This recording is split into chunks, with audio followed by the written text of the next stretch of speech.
George, I am in absolute raptures with the idea that Aston Villa are a top four team. We're going into December, George, and we've not been living this dream since the O'Neill and John Gregory eras. I know. We're actually, We're old enough to remember those eras, by the way. yeah, for the younger listeners listening, that was a halcyon day when the world was black and white, and everything was definitely in standard definition rather than HD. Yeah. The word woke hadn't been invented yet. Yeah, the word woke, which all old people seem to use but don't actually know what it means, that hadn't been invented at this stage. Young people are not being described as woke at all times just for liking avocado toast or oat milk lattes or whatever it is.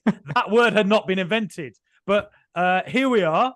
And George, I live in, as you know, I live in London. I live in a very Arsenal area, but I'm in an area that's also got a few Spurs fans. Yeah. So I wore my Villa top today around the area because I thought I quite like it. I quite like playing the wrestling villain role. Sure. I like walking around like in my head thinking of like a wrestling villain's music, the NWO and WCW, like that music playing in my head, just walking around. Yeah. They're all side-eyeing me a bit like, what's he doing down here? What's that Brummy Git doing down in my part, my manor?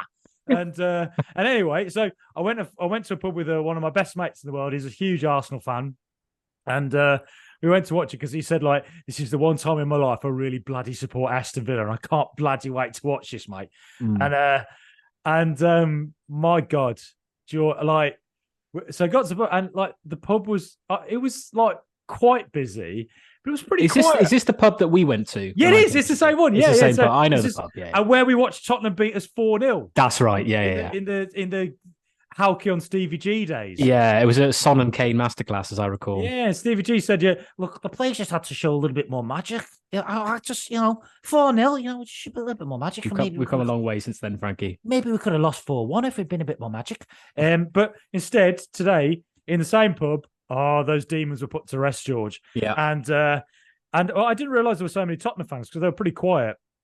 And sure. I was obviously, giving it a bit. And then when Tottenham scored, it got very, very noisy. And I was right. Like, for God's sake, like my Brummie instincts, like you hear that Cockney accent, I think of EastEnders, and I think like EastEnders. I think like EastEnders Christmas specials where they're just going to make your life really, just really miserable. Something miserable happens on Christmas Day. Everything goes wrong. Yeah. If EastEnders wrote a Christmas Carol, Bob Cratchit would find out that Scrooge was Tiny Tim's actual dad, and then Tiny Tim would get run over by a horse and car, and then he'd look at Bob Cratchit and go, "You ain't my dad," as he dies, his dying breath. Poor old Bob Cratchit having to get on with that for the rest of the year. But look, so I found out there were a bunch of Tottenham fans, and then when Villa scored, my God, when we equalised, Pau Torres, I jumped up and I instinctively, my mate, an Arsenal fan, went mad as well. And I went, "Yes, Pau Torres, you beautiful, handsome man." And I had no control of myself. I was like, my God, like everyone else looking at me like, who's this bloody git in here, mate? Sort him out, bury him, man. Like Dirty Den in the EastEnders got buried under the pub. That's it. People wanting to do that to me today, but were there a couple of Reggie and Ronnie Cray types in this pub? They're a bit more hipster nowadays. Yeah, sure. Yeah, they're a bit more like. Although Reggie and Ronnie are now probably quite hipster names, aren't they? Yeah. In fact, that's exactly. There were probably a bunch of kids that are like 3 years old called Reggie and Ronnie.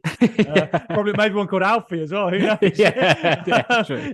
But they were all there just looking on, going like, who's this git? Who's this bloody git coming down here taking all our pints of Camden Hells, mate? And mate, it was special. Just to because Villa this season we've had some magical moments, right? We've had some fantastic stuff at home and a couple of big wins away. At Chelsea, a great win. But it kind of felt when we played top teams away like Liverpool, Newcastle, and then Lechia Warsaw as well, where the atmosphere was electric. We couldn't get out of our shell. We sort of got a bit overwhelmed, and it felt like Tottenham today, like that nearly happened in the first half. I thought Tottenham were again very, very. Their press was really good, and they were bloody hard. I mean, Tottenham fans have got a lot to look forward to. I know they've lost 3 in a row, but they've got the injuries and all that. I think Tottenham fans should be very excited about what's coming there under Ange. But to get the win, to go 1 down and come back with a win at a competitor, a team that we look at, if we dream of top 4, top 5, we have to look at Spurs as a competitor. To go there and to win away That's a big moment after what happened at Liverpool and Newcastle, I think. So, George, mate, I tell you what, mate, I need to hit the tan tonight. I'm all over it. How you feeling, George? Frankie, you're sweating profusely, just regaling the story of you in this pub. You need cameras are steaming up. you need to take that hoodie off.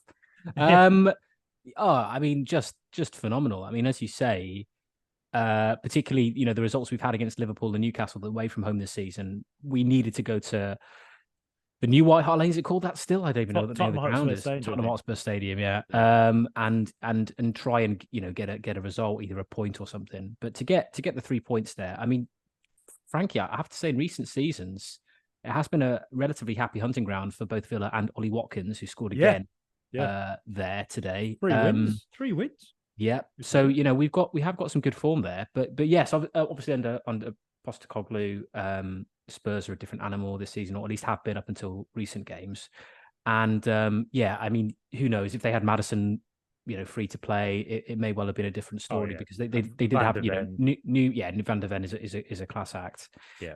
But you can only play against the team that's put out in front of you, and even with those injuries, Tottenham still have a good team. They have some quality players that can hurt you, particularly at home. And it was Frankie, it was a tactical masterclass from Emery today. Sometimes you don't see it often. Sometimes there are little tweaks to personnel or little tweaks to the system or the formation or whatever. But today you could just clearly see what he wanted to do from the first minute to the last. Starting with a back five essentially. And I think we've talked about this in previous shows about our poor starts to matches. A lot of the games that we've lost away from home in particular. The games that we have lost away from, because obviously our home record is impeccable, but away from home we've conceded very, very early on in all those games that you mentioned, and then we've really struggled to kind of get going to find that rhythm. So with Carlos dropped in, solidifying that defense, making us making it hard for us to concede early on, trying to settle into the game was, I think, a tactical ploy from Emery, and it worked. I mean, yes, we didn't have much of the ball. Yes, we were under a lot of pressure, and Tottenham had their moments, but they didn't take their chances fundamentally. That's the be all and end all. Okay, we didn't play. It wasn't our free flowing passing best, but it was effective and it did the job. And then in the second half, we just sort of fell into our groove a bit more. I mean, obviously the first goal that we scored, the one obviously that wasn't disallowed, Torres' header. By the way, what a header that was! What a ball from Douglas Luiz. Yeah. Amazing, and Torres is really playing himself into a lot of form now. He's turning into he's worth every penny of the money we spent for him. But to score that goal as we did just before the break, obviously they always say that's the worst time to concede, or maybe the best time to score, because it really sets you up then for the second half. And again, we just sort of soaked up the pressure in the second half, and we were countering superbly. I mean, McGinn was spreading balls out right, left, and centre. Again, talking about Emery's tactical now, springing on Tielemans and Bailey was the difference. Bailey's pace, his trickery was causing Tottenham problems all end up. He had a shot which Vicario did really well to save onto the post. And it was Tielemans obviously that set up Watkins for the goal. Really, really nice kind of give and go. Watkins just getting his toe on the ball and putting it under Vicario to make it 2-1. And then we looked relatively comfortable. We could have made it 3-1 if Davis hadn't, miraculously managed to get that ball away from Watkins's header. Another header Watkins missed from a yard out. But so it could have easily been 3-1. And if you're a Spurs fan, you're walking away probably sick as a dog, thinking we should have got something out of that game. But as a Villa fan, you look at it and just think, we played that game superbly. Emery assessed the threats Tottenham had, and we countered them. It was a bit of a smash and grab, but you get 3 points any way you can in this league, and it proved that we can change the way we play to get those 3 points, whoever we play against. Sometimes you got to ride your luck. You do massively, yeah. And I think first half, I think Professor Uno will probably look at it and go, because it's still a work in progress. The away form a bit, and I think he gave Cash the go, further forward on the right, and putting McGinn out left. I personally think McGinn doesn't quite work as well on the left as he does on the right. Mm-hmm. I think on the right, when he presses a player, when he presses a player out there, he's much more comfortable because when he wins it, he turns and he just has far more options because he turns onto his left and he can look out and he can just spread the play much easier than he can on the left-hand side. Yeah. That's not to say, on a couple of occasions in the first half, he actually played some really nice balls down the left.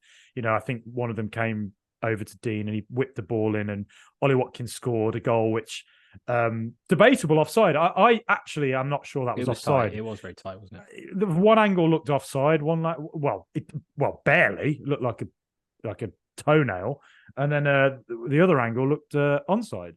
Very, very, very tight. Villa were very unfortunate with that. But I just think McGinn is more effective on the right, and I think that when we play against high lines. In the past, I think of two examples against Liverpool, who obviously play with their high line, and on two occasions, I can think of McGinn breaking their high line because he wins it out on the right-hand side, turns on his left, and Ollie Watkins, it was Jack Grealish when we won 7-2, and Ollie Watkins when we drew with them at Anfield last season. But on both occasions, McGinn would win the ball, turn, and just very quickly be able to hit a left-footed ball curved past that line. Yeah. And it seems to be a really effective weapon that I don't think other teams... If he can kind of put the right pace and strength on it, it tends to be like a really difficult ball to deal with for opposition players. And I was kind of hoping to see that today, but out on the left-hand side, it was not really where he's able to do that as effectively. Though, as I say, he played out some nice balls on the left. But Cash, I thought, struggled. I thought first half, Tottenham's press was really intense. Yeah. We've not coped very well away from home with intense presses yet. We're still a work in progress away from home. Yeah, very much so. Yeah. And I think in the first half, I sort of think Tottenham could have scored 3, but at the same time, I think Villa could have scored 3. Yeah. In the first minute, Villa had a pretty good chance. Pau Torres then had a header a couple of minutes later. Yeah. Tottenham hit the post. Tottenham had another big chance that they missed. Emi Martinez was making massive saves all game because Emi Martinez is the best goalkeeper in the world. It's official. It is official. He's absolutely unbelievable. He's actually still kind of amazingly underrated in this country, given the fact that he's a Yashin Award winner, won the World Cup. But I thought that what I thought Emery needed to do, and I thought even before half-time, I think he should take Cash off now, because it doesn't feel like we're able to retain the ball. We're not able to play football down the right-hand side very well. And this is not getting at Cash. It just felt like it wasn't his day. And I wondered whether to bring McGinn out right, and if Ramsey was fit, put him on the left. Clearly, Ramsey's not fully fit yet because that's not what happened. Instead, he went with half-time Tielemans on the right. And Tielemans has been playing very, very well recently. And second half again. Yeah. Did the job, didn't he? And I think in future now, if Emery's tempted to put Cash out right, I think he might actually go with Tielemans out right, or Tielemans on Tielemans or Bailey, one of the two. And then, Bailey came on for Cash effectively, didn't he? And Tielemans came on for Diaby. I was slightly surprised with Diaby coming off, just that I wondered whether Emery should maybe experiment, because Diaby played on the right for Leverkusen. And I did wonder whether he maybe should just give it 10, 15 minutes where maybe Tielemans comes on as the second striker effectively, and Diaby goes out right, and then you can bring Bailey on in like the 65th minute. I just wondered if that might be something worth seeing, because we've not really played Diaby out in that role yet. No. So I was quite surprised when Diaby came off, but in the end, I think Villa, Kamara and Luiz were getting really, really overwhelmed in the centre in the first half. And I think that happened against Liverpool. Liverpool did the exact same to us, very rapidly on us, gave us no time to play it around. But we struggled to play out, basically, and we were very close together, it felt like. But second half, I feel like Kamara wasn't really pushing forward as much. He kind of sat a bit deeper. It felt like our high line went a little bit deeper, and we just kind of, I felt second half we started to control. We didn't have as much possession as Tottenham, but even out of possession, it felt like we were the team that was slightly more in control. And I think that obviously Kamara coming a bit deeper helped in that regard, but also having Tielemans there. Bailey played very well. How heartwarming to see Bailey playing this season. He's been brilliant, hasn't he? Yeah. I'd almost written him off, to be honest, and to see the way he is. But I don't think he was brilliant today. I think there was a couple of occasions he could have done better, but still, he was a bit of a threat. But Tielemans, he's a hell of a squad player, isn't he, Bailey? As in, there'll be games obviously where he'll start, but in the main, he will be rotating between a couple of players, as you mentioned. But what a player to either start, really to bring on, I would say. It's always good to have a super sub, and I think Bailey really plays that role. He might not like it, but against tired legs, 60 minutes, the quality that he does have, and the speed and the stamina and all the rest of it, he's. I think he's getting quite integral now. I think to the squad as a whole. I think that's true. I think he's an integral squad player, and you need those players. If you're going to push for top, Europe, you need players like that who are willing to do that. And fair play to him. I'm massively, massively delighted with what he's done so far this season, Bailey. Even though I don't think he was amazing today, but then I think Villa controlled it a bit better in the second half. I think Tielemans just as a bit more of a possession-based player. I think he looked comfortable. Got the assist for the second goal. Brilliant stuff. Yeah. Ollie Watkins doing what he does. And, Villa, you think about it. I think with Villa, we could have scored 4 today, I think. That was the kind of... and I think Villa Tottenham is the Highline derby. Two fan bases who should be very excited with what their managers are doing. Exhilarating stuff. And Tottenham, if they had a full-strength team, who knows what happens. But Villa can only play what's against them, and we stood up to it.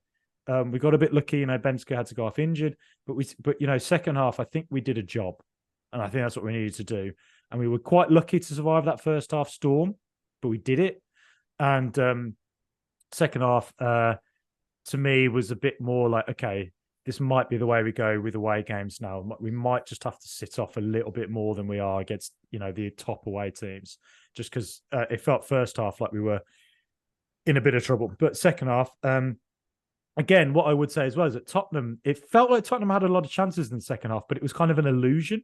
And you get that illusion a lot with Villa, where they're actually offside all the time, but the linesman has to put the flag up late. So actually, so many chances against Villa that you remember are not actually chances because they're actually offside and they're just exactly late. So Son had the ball in the net 3 times or something, but all those times he was offside, and it makes it seem like Spurs could have had 6 or 7, when in reality, obviously, if the linesman flagged earlier or the play was stopped earlier at least, then those sort of phony goals don't go in.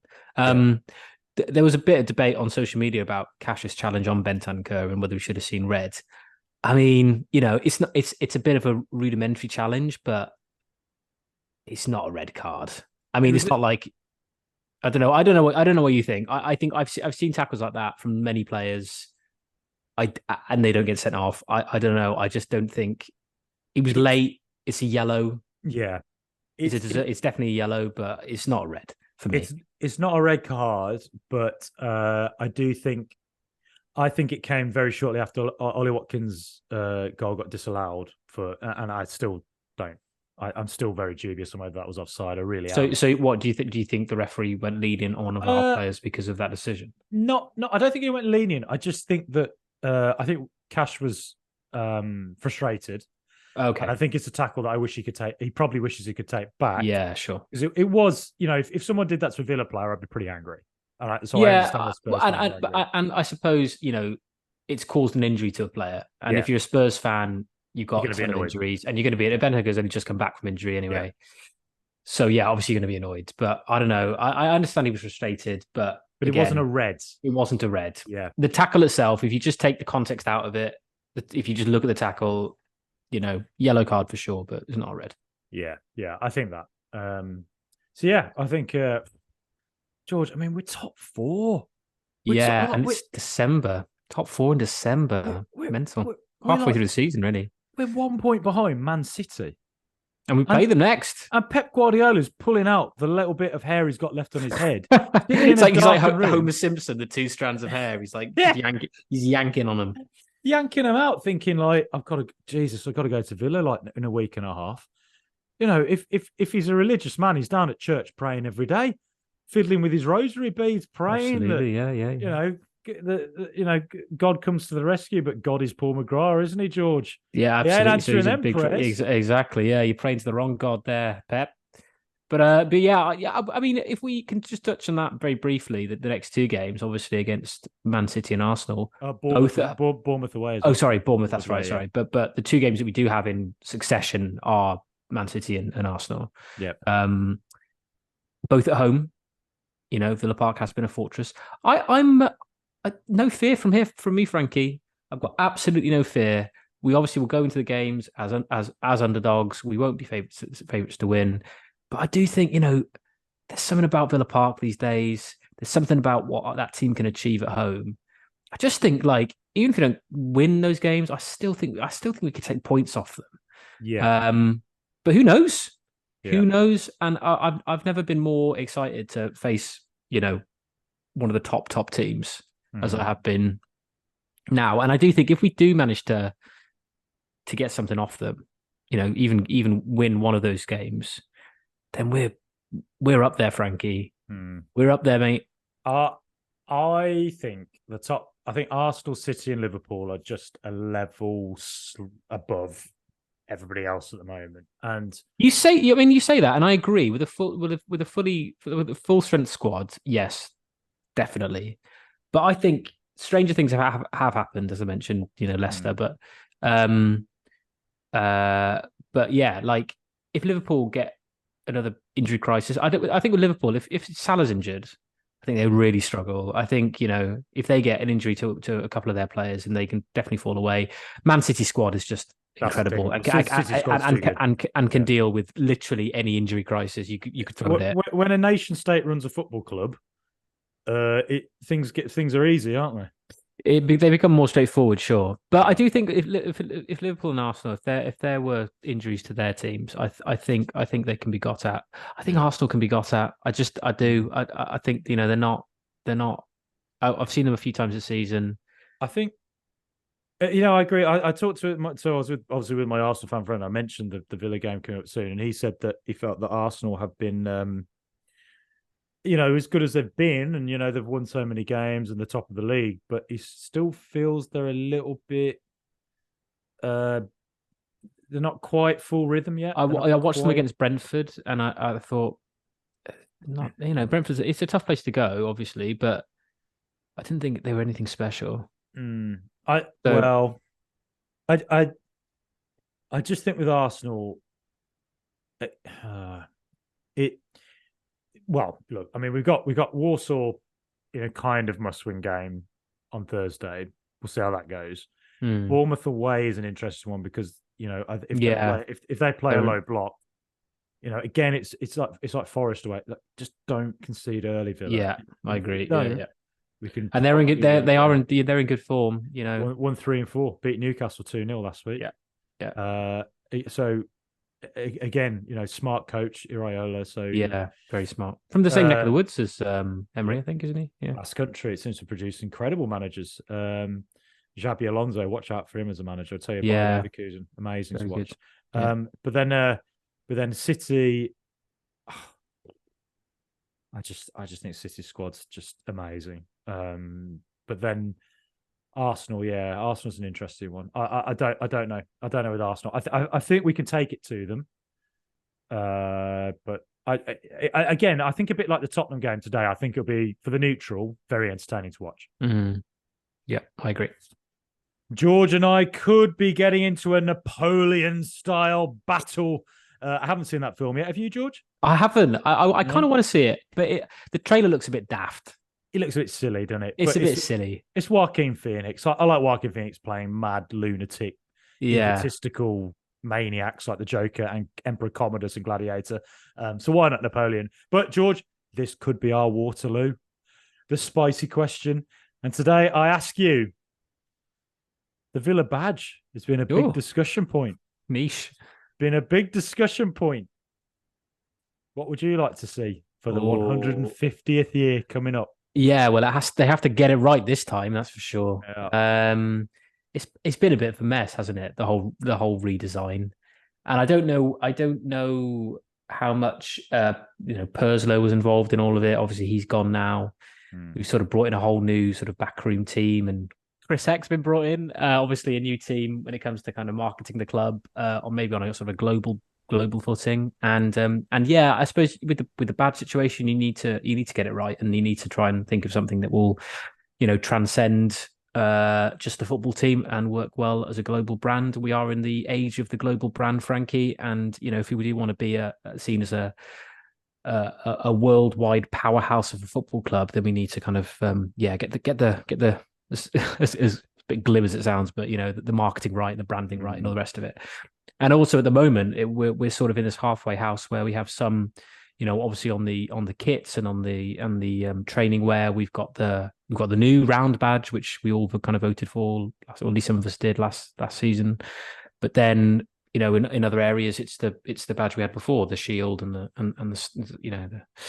that one. So yeah, what I have seen and what I do like, and I think, Frankie, this is going to be far from a Waterloo. I think we're both once again going to reach a consensus. We're like the EU, understanding. we're the European Union.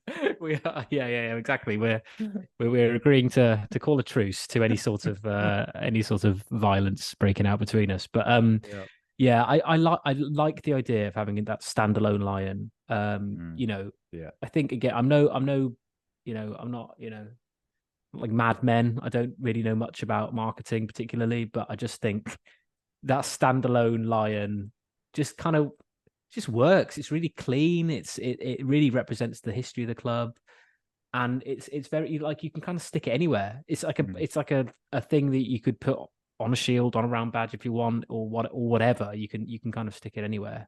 And from what I've seen that kind of standalone line on a few bits and pieces around the club. I wonder whether that's a decision that's been taken just to see how it kind of like looks, maybe as in a subtle kind of approach. But we'll see. But I like that idea. I like, it looks fresh, it looks modern. It's not constricted by the shapes around it. Release the lion, Frankie, is what I say. Let him out the cage. Let him out the cage. Let him loose. You do yourself that. I could see you as a Don Draper, George, in Mad Men. I could see that. You talk about worldwide powerhouse. That's what this podcast is. Do you reckon Chris Heck's there, like smoking his little cigarettes in like that old kind of old-fashioned boardroom? They've got the kind of like the designs up on the flipboard, and they're sort of like a little glass of whiskey there, just scotch on the rocks or something. Yeah, absolutely. The badge options last time.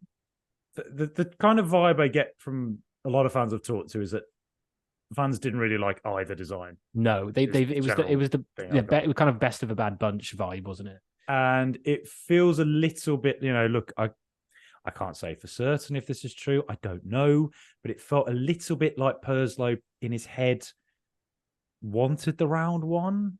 Maybe gave us options where he knows fans are going to go nostalgia and vote for them. So sort of funneled us down that route. Yeah, I mean, who knows? That might be the case. But that's just me, blind speculation. That's what we like. That's what we're all about. We're not a couple of journalists, so we like blind speculation. That's how we were trained. We were not just brought in to do facts.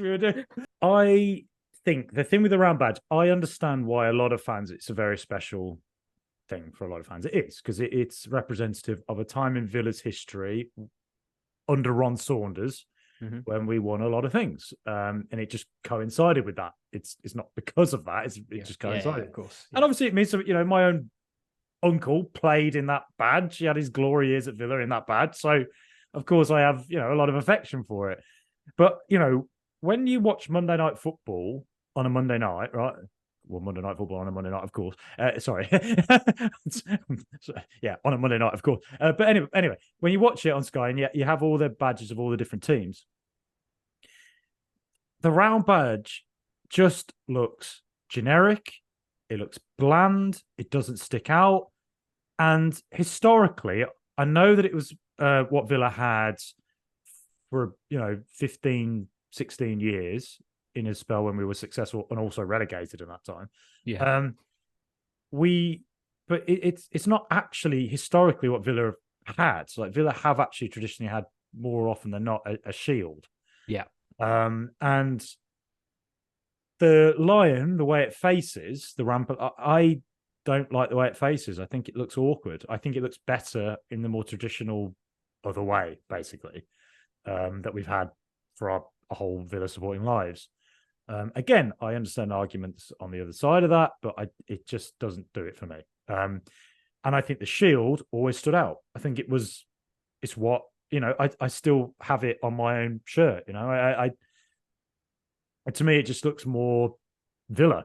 And as I say, you look at that Monday Night Football thing, you look at all them different badges, and the shield looks individual and it sticks out. Now, for me, I would like to see, if we're doing the 150th year, maybe we could go gold lion. It's Wolves and like something gold that is representative of. We do a sort of historic looking but modern feeling shield that is quite similar to what Scotland have done on their shirt to celebrate their anniversary.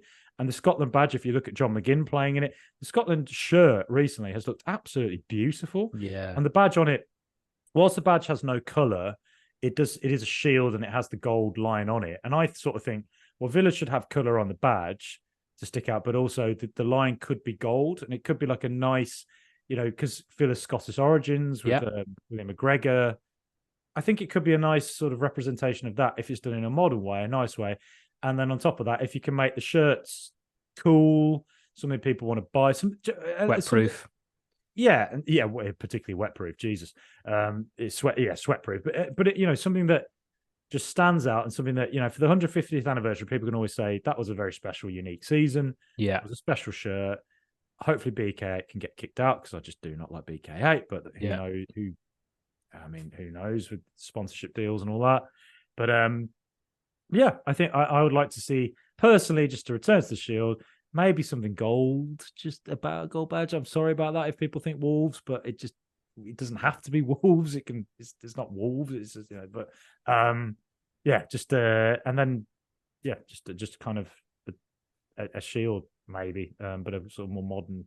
Yeah, no, I do agree. I think I was caught up a little bit in the nostalgia of having the round badge. Again, you get suckered in. I mean, I obviously wasn't around in '82, but you watch all the highlights and you see all those great players in that team playing in that kit, playing with that badge, and you think, we're trying to get back to it, and you're always trying to get back to that sort of period in time where we were so successful. But the football we're playing now is very kind of progressive. It's very forward thinking, and I think if we want to try and create some new history, why would I've sort of contradicted myself here, but why would you look back? You just need to we are a forward thinking club. We've got a forward thinking manager. We've got forward thinking owners.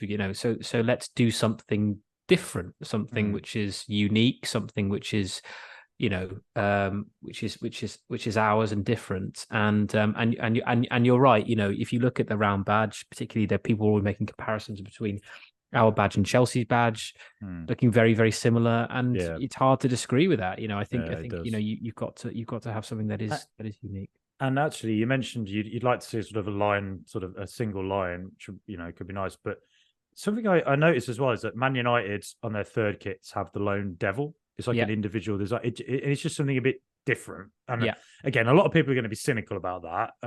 Again, I get it, fine, but I actually wouldn't mind it if Villa on their home and away kit had this new badge, that was, but then on the third kit maybe had like a lone lion, like just something on its own, and something that a bit distinctive. And I don't know, it just is, something for fans to be like, I like that. That's a nice version. That's different. Something different. It's I don't mind that. I'm not. And I think generally speaking, fans want something different when it comes to kits. Generally, I think how many times do you look at you're really looking forward to the release of the new kit, and you look at it and just think, bloody hell! I mean, that's really basically like last year, except it's got a V-neck rather than a crew neck, or there's a slight trim on the sleeves or whatever. But generally speaking, it is a claret shirt and then blue sleeves.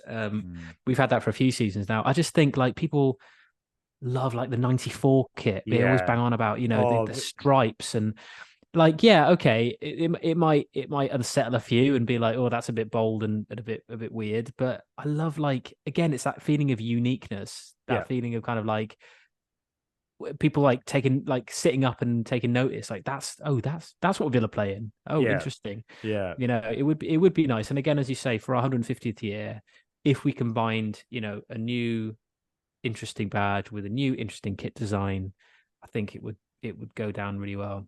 and that's the thing. You want. Oh God, I sound such an idiot here, but you want people like football is quite cool now.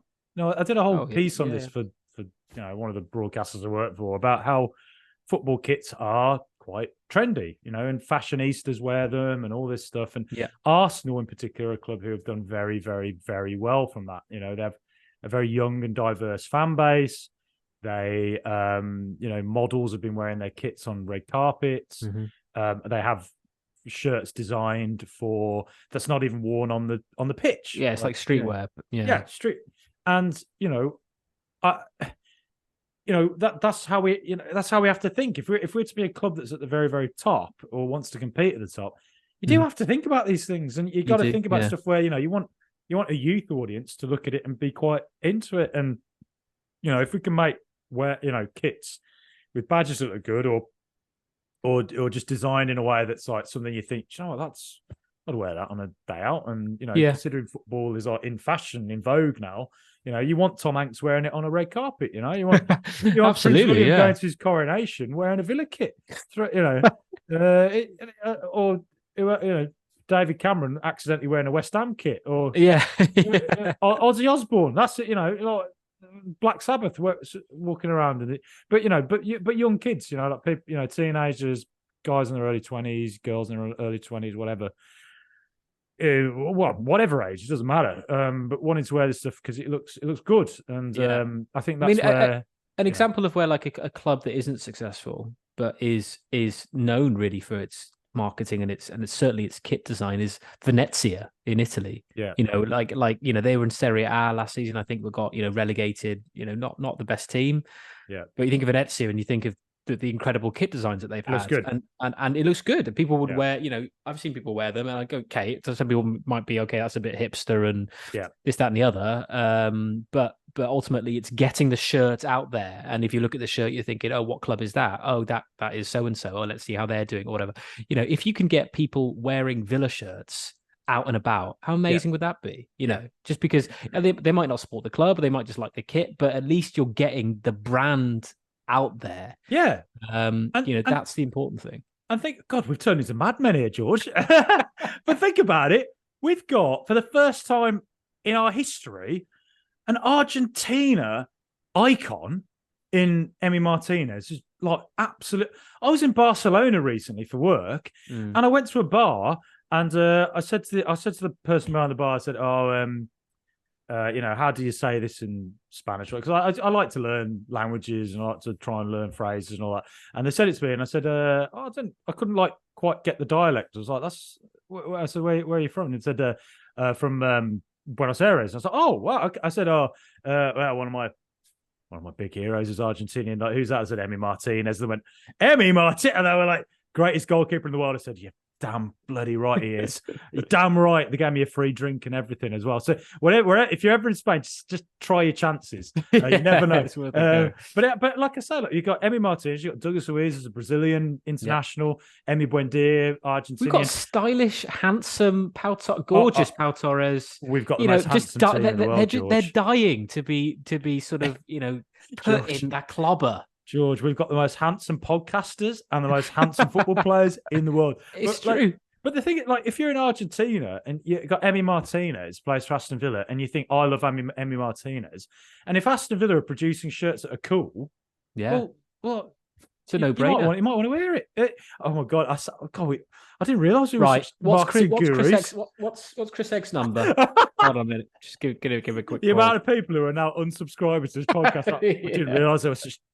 They're sold out, but I'm just saying. I want putting out there. I want Villa to be as successful and popular as we can be, and that's all I'm saying. So Don Draper, and you can be Don Draper. I'll be the assistant. Fine. I can live with that. Well, frankly, I mean, I'll see you on the catwalks in Milan in the new Villa kit next season. Absolutely. I'm getting walked off by security because I've jumped on without any invite. But yeah, you see me dragged off. Little police club to the head. Like Emi Martinez coming to my rescue like he did for those fans in Brazil last week.